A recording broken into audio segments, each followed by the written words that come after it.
Hello and thank you for watching. My name is Thomas Merkel and this is Nice Cans episode 40 for April 7th, 2016. And my neck is sore from the Abbott show from last night. I also saw High on Fire and I know what the hype is now. I know what the hype is. I never really gave that band a chance, and after seeing them live and hearing their loud grooving songs, I'm now a fan of High on Fire. More like High on Riffs or Riffs on Fire. They fucking play riffs out the ass. I love it. I saw Skeleton Witch, I think for the first time, and I loved it. It was amazing. So the Decibel Tour, I'll give a proper review soon. It'll either be tonight or tomorrow evening.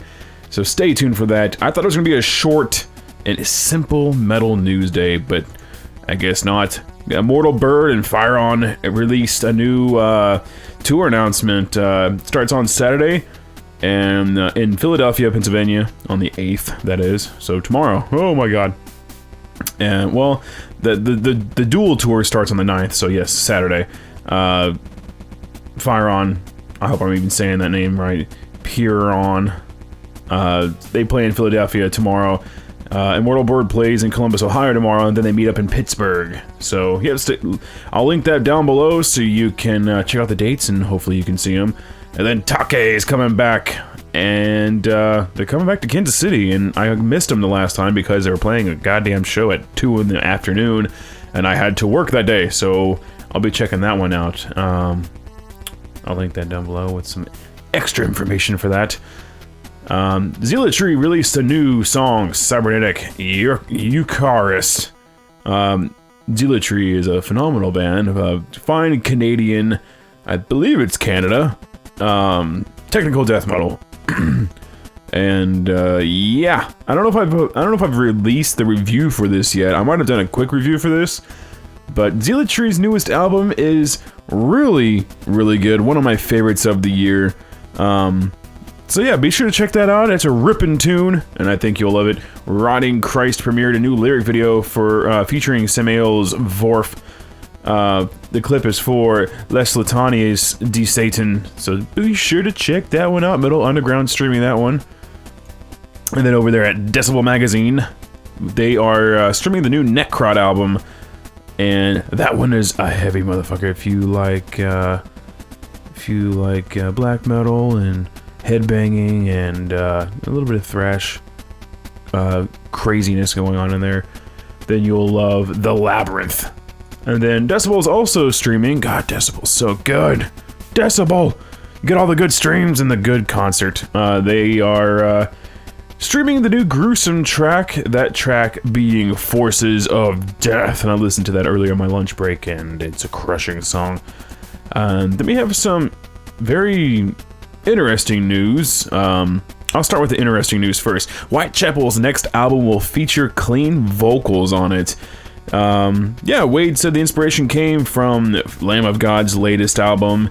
After Randy Blythe was singing on their last album, that one being Seven Sturm und Drang, on the song Overlord, which I like that song. I really liked how Randy utilized his melodic vocals, his southern kind of sounding vocals, and it worked with that song.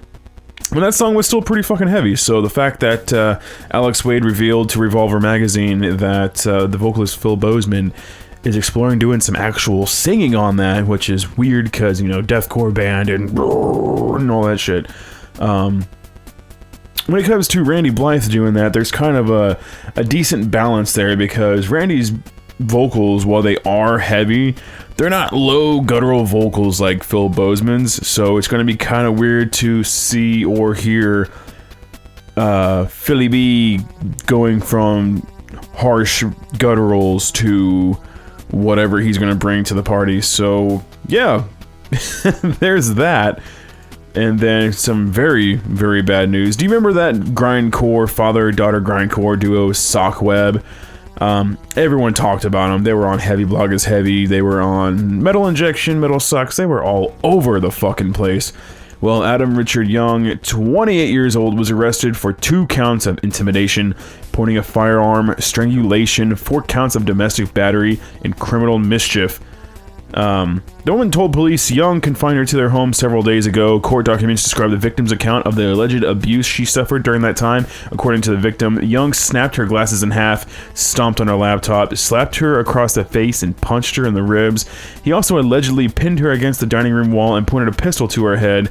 Young also allegedly choked her, threatened to break her neck, and stuffed her head in the oven. According to the victim, Young placed a knife against her side and was told that he was going to slice her open and play with her intestines.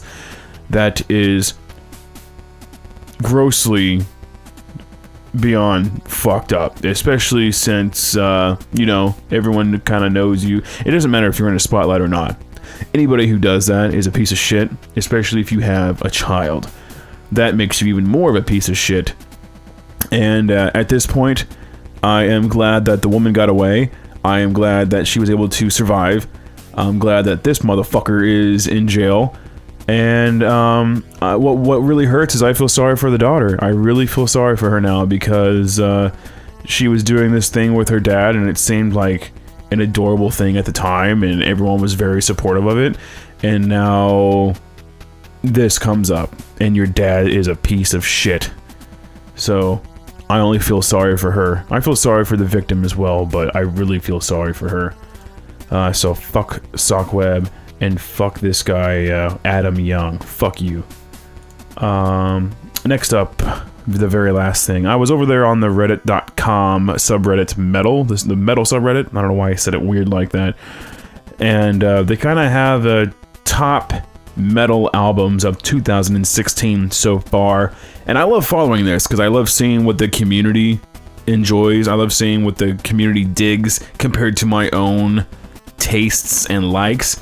And so far, number one, Cathilist is number one at 36 votes. Very, very strong album. I know Josh Armijo is a massive fan of this album, and that has an outstanding lead as well. Tied for second is Destroyer 666 and Flesh God Apocalypse at 21 votes.